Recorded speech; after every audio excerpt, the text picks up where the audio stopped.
नमस्कार, स्वागत है आपका हॉर्नबिल टीवी भारत पर। आइए एक नज़र डालते हैं अब तक की खबरों पर। हरियाणा के मुख्यमंत्री नायब सिंह सैनी ने कैबिनेट बैठक से पहले प्रेस वार्ता में शहीदों के परिवारों के लिए अनुग्रह राशि बढ़ाने, हिंदी आंदोलन के दिग्गजों की पेंशन में वृद्धि और आधार आधारित भर्ती जैसे अहम फैसले लिए। विकास शुल्क बढ़ोतरी और आर्थिक प्रोत्साहन से जुड़ी नीतियों पर भी चर्चा हुई। बेमौसम बारिश से प्रभावित लोगों के लिए राहत उपायों की घोषणा भी की गई है। शांति के लिए प्रार्थना की है। आज की कैबिनेट में कुल 31 एजेंडे रखे गए, जिनमें से 30 एजेंडे पास हुए हैं। एक एजेंडे को डेफर किया गया है और उसमें कुछ सुधारों की जरूरत थी। सबसे पहला जो हमारा एजेंडे में विषय था कि सेना और सीआरपीएफ के शहीद परिवारों की अनुग्रह राशि वो 50 लाख रुपए से बढ़ा करके 1 करोड़ रुपए करने की वो स्वीकृति उसमें की गई है, क्योंकि पिछले दिनों इस बात की अनाउंसमेंट हो गई थी। आज वो कैबिनेट के सामने आया है और उसको पास किया गया है। और जो 2024-25 के बजट भाषणों में शहीदों को, उनके बलिदानों को जो मान्यता देते हुए जो अनुग्रह राशि की जो मैंने चर्चा की है, उसको बढ़ाने का निर्णय इसमें किया गया है। और दूसरा एजेंडा जो हमारा था, दूसरे एजेंडे में हमने जो हिंदी आंदोलन के 1957 के मातृभाषा सत्याग्रहियों के लिए जो मासिक पेंशन थी वो 15,000 रुपये थी, उसको बढ़ा करके 20,000 रुपये करने का निर्णय किया है। दयालु योजना में भी हमने कुछ बदलाव किया है, जिसमें मुख्यमंत्री परिवार समृद्धि योजना को चलाने के लिए एसओपी को मंजूरी दी है। मुख्यमंत्री परिवार समृद्धि योजना के तहत प्रधानमंत्री जीवन ज्योति बीमा योजना, प्रधानमंत्री सुरक्षा बीमा योजना और अन्य केंद्र सरकार की योजनाओं के लाभार्थियों का प्रीमियम हरियाणा सरकार देती थी। अब राज्य सरकार ने यह निर्णय किया है कि प्रति वर्ष प्रति पात्र परिवार, जो पात्र परिवार है, 1,000 रुपये दीनदयाल उपाध्याय अंत्योदय परिवार सुरक्षा योजना, जो दयालु योजना है, में हस्तांतरित किए जाएंगे। ऐसे पात्र परिवारों की वार्षिक आय उनकी 1,80,000 रुपये तक होनी चाहिए। ऐसे परिवारों को इस योजना के तहत रखा गया। इनका उद्देश्य राज्य में समाज के आर्थिक रूप से कमजोर वर्गों से संबंधित पात्र परिवारों को जीवन, दुर्घटना बीमा और पेंशन लाभ सहित वित्तीय सहायता तथा सामाजिक सुरक्षा प्रदान करना है। इसके अंदर भी हमने थोड़ा ये बदलाव किया है।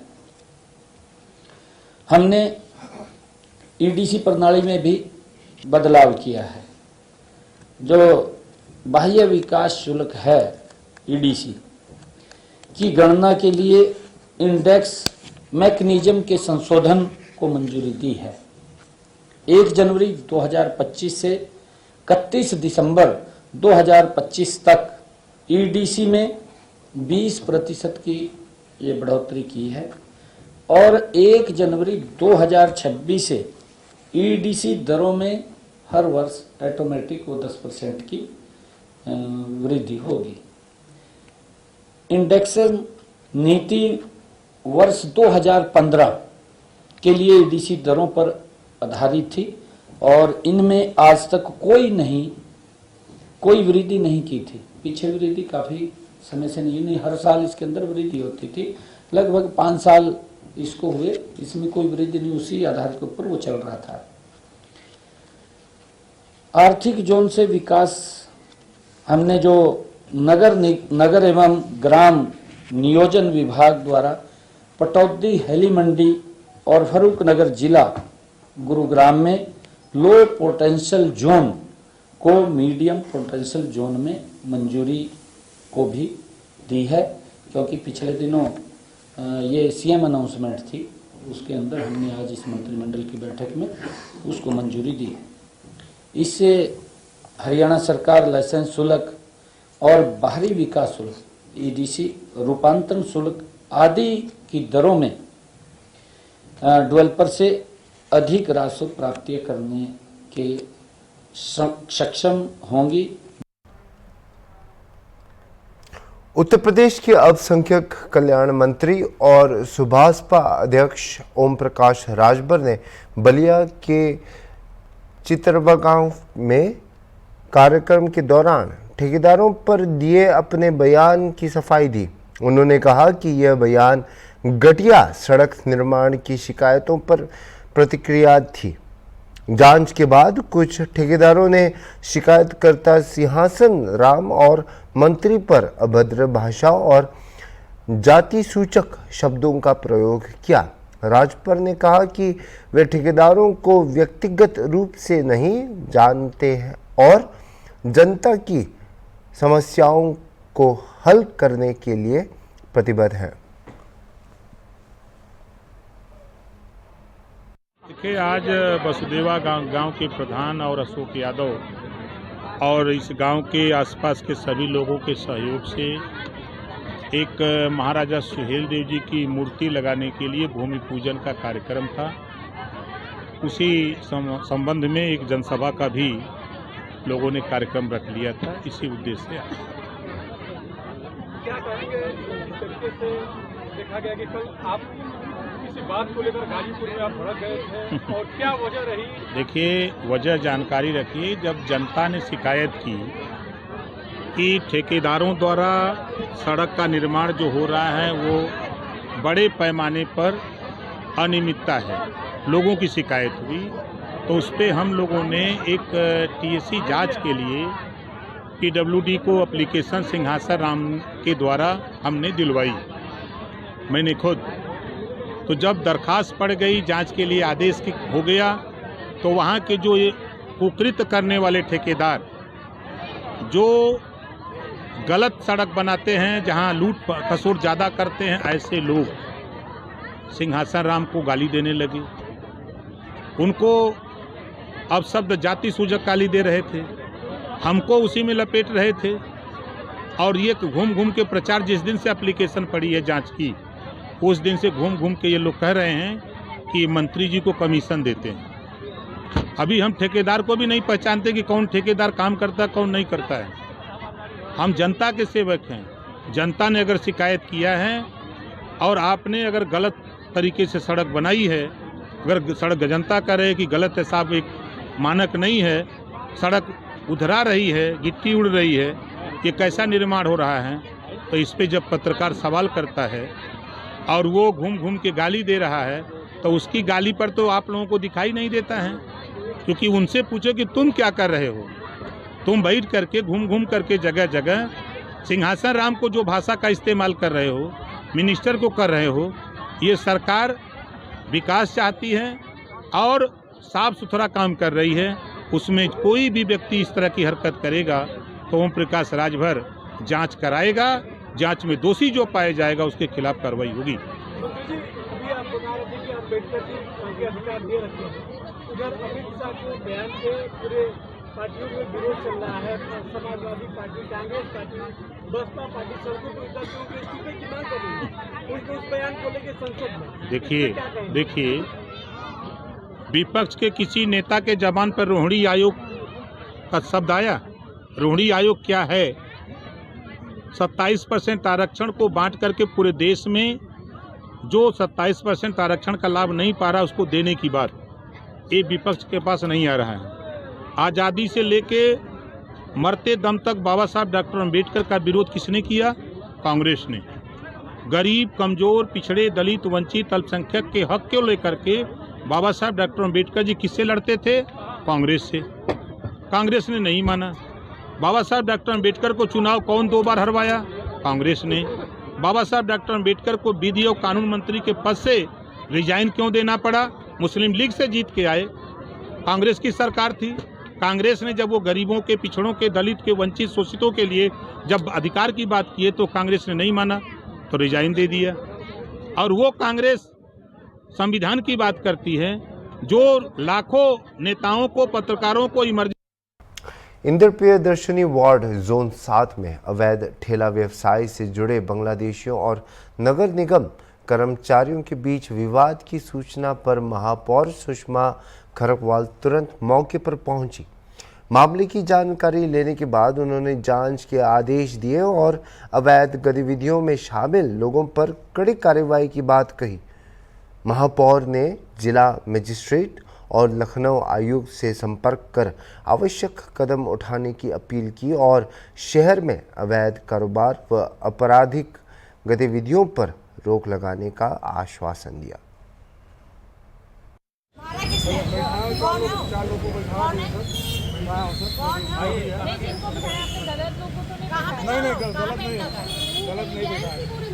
ठेकेदार कौन थे? हमारी बात कर लीजिए अगर ये 3-4 लोग ना हो कहाँ है वो? यहाँ पे उनकी झुकी झोपड़ी हटाइए तुरंत। हम हटेंगे नहीं जब तक वो हटेंगे नहीं।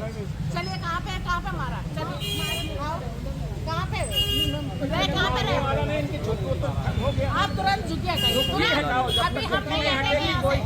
मेरा अधिकारी पीटा जाएगा। आपके कमिश्नर को फोन किया नहीं उठाया तब डीएम साहब ने से बात हुई। मैडम जान से मार देते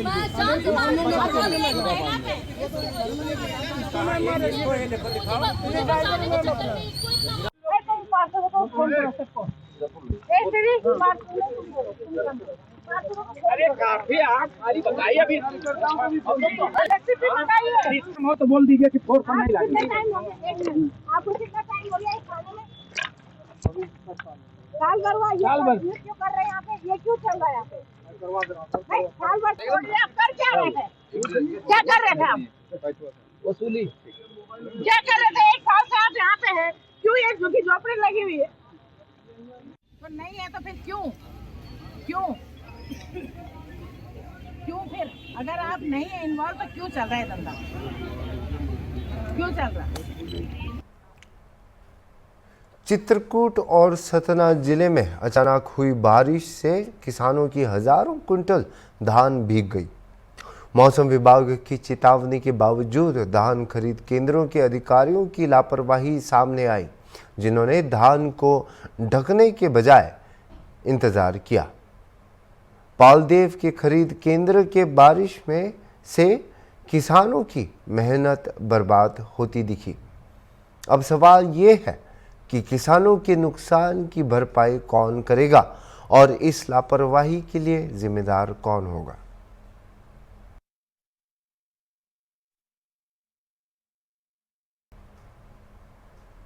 धार के भाजपा जिला कार्यालय में 15 दिसंबर को भाजपा जिला अध्यक्ष के लिए रायशुमारी आयोजित हुई। इसमें चुनाव पर्यवेक्षक मंदसौर सांसद सुधीर गुप्ता और जिला चुनाव अधिकारी भोपाल विधायक रमेश्वर शर्मा मौजूद रहे। बंद कमरे में प्रतिभागियों ने 3 नाम लिखकर जिला चुनाव अधिकारी को सौंपे। कार्यक्रम में मंडल प्रभारी रघवेंद्र गौतम, विधायक नीना वर्मा और कालू सिंह ठाकुर भी उपस्थित थे। भाजपा जिला मीडिया प्रभारी संजय शर्मा ने बताया कि रायशुमारी में 85 नेताओं और पदाधिकारियों ने भाग लिया, जिनमें वर्तमान और पूर्व सांसद, विधायक, जिला अध्यक्ष, 2023 विधानसभा चुनाव के उम्मीदवार, मंडल और पंचायत प्रतिनिधि भी शामिल थे।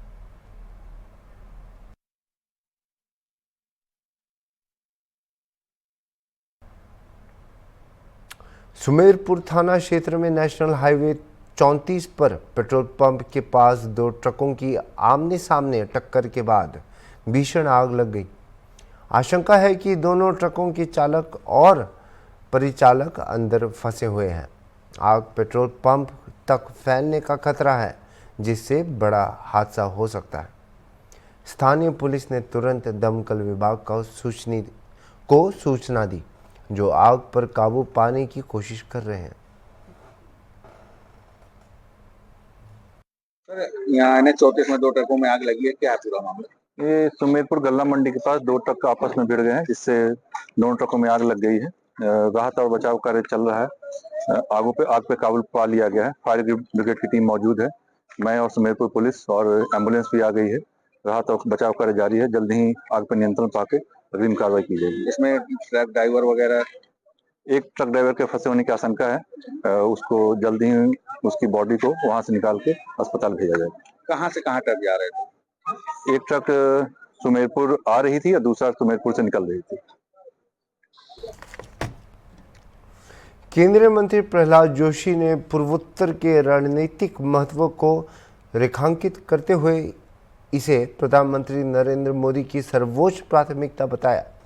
त्रिपुरा के 2 दिवसीय दौरे पर जोशी ने प्रधानमंत्री की प्रमुख योजनाओं की प्रगति की समीक्षा की और क्षेत्र के विकास के प्रति सरकार की प्रतिबद्धता दोहराई। एक तो प्रधानमंत्री जी का जब 2014 से ही जब मोदी जी प्रधानमंत्री बने तब से लेके मोदी जी का एक लक्ष्य है एक्ट ईस्ट, और इसके लिए उन्होंने डोनियर जो मंत्रालय है उसके द्वारा सभी मंत्रियों को, विशेषतः कैबिनेट मंत्रियों को रेगुलरली नॉर्थ ईस्ट का राज्य जो है, प्रदेश जो है, उधर विजिट करना है। भारत सरकार का जो आजकल विशेष स्कीम भी नॉर्थ ईस्ट के लिए मोदी जी के नेतृत्व में अभी चल रहा है, उसका रिव्यू भी करना है। और हमारे खुद का डिपार्टमेंट जो है उसका भी जो प्रोग्राम्स है उसका इम्प्लीमेंटेशन कैसा है वो भी देखना चाहिए। इसके कारण इस बार मैं त्रिपुरा आया हूं, अगरतला आया हूं। मेरे डिपार्टमेंट का तो मैंने डिटेल में रिव्यू किया हूं। इसके साथ प्रमुख जो माननीय प्रधानमंत्री जी के फ्लैगशिप योजना है उसके बारे में मैं रिव्यू किया हूं। इधर के माननीय मुख्यमंत्री माणिक शाह जी के नेतृत्व में बहुत बढ़िया काम इधर हुआ है। आगे भी कुछ इशू माननीय मुख्यमंत्री द्वारा और मंत्रीगण के द्वारा, अधिकारीगण के द्वारा मुझे ध्यान में लाया गया है। उसके लिए हमने कुछ सोल्यूशन इधर ही मैं बता के जा रहा हूं। बाकी जो इशू है संबंधित मंत्रालयों के चर्चा करके हमने हमारा top most priority north east है। उस नॉर्थ ईस्ट के लिए माननीय प्रधानमंत्री जी का बहुत ही बड़ा एक उसके ऊपर एक तरह आप बोल सकते हैं कंसर्न भी है, और इसका डेवलपमेंट के लिए उनका always he is very fond of developing this area, क्योंकि स्ट्रेटेजिकली इम्पोर्टेंट है। और इधर 70-75 इयर्स में कांग्रेस, विशेषतः कांग्रेस के कालखंड में जो डेवलपमेंट के विषय में इधर बहुत ही कम काम हुआ है, वो आपूर्ति करने के लिए प्रधानमंत्री जी हम सबको इधर भेज रहे। उसी मिशन के साथ मैं इधर आया हूं। अभी के लिए इतना ही, और खबरों के लिए आप देखते रहिए हॉर्नबिल टीवी।